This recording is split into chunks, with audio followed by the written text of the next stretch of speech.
Verna? Thank you, Ian.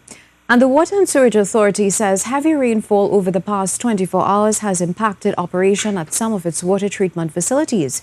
This includes the shutdown of several water treatment plants throughout North Trinidad due to various issues, including turbid river conditions, clogged intake screens, and power failure.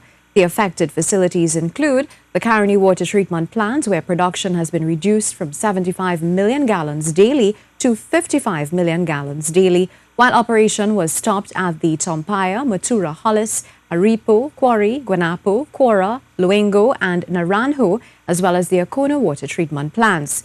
Areas affected include those supplied by the Caroni Water Treatment Plant.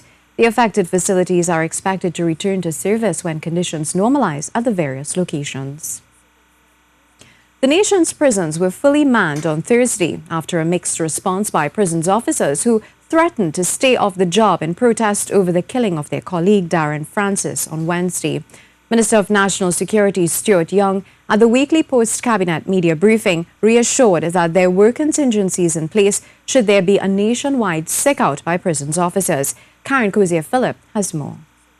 Officials at the maximum security prison in Aruca reported that about 25 prison officers kept their word and did not turn out to work on Thursday.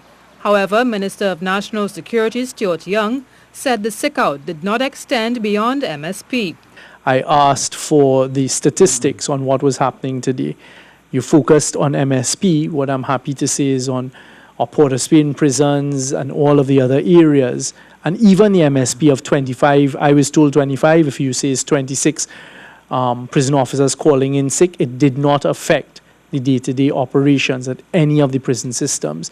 Minister Young said he was assured that the prison executive had put contingency plans in place internally, so there was no need for any external reinforcements to man the prisons.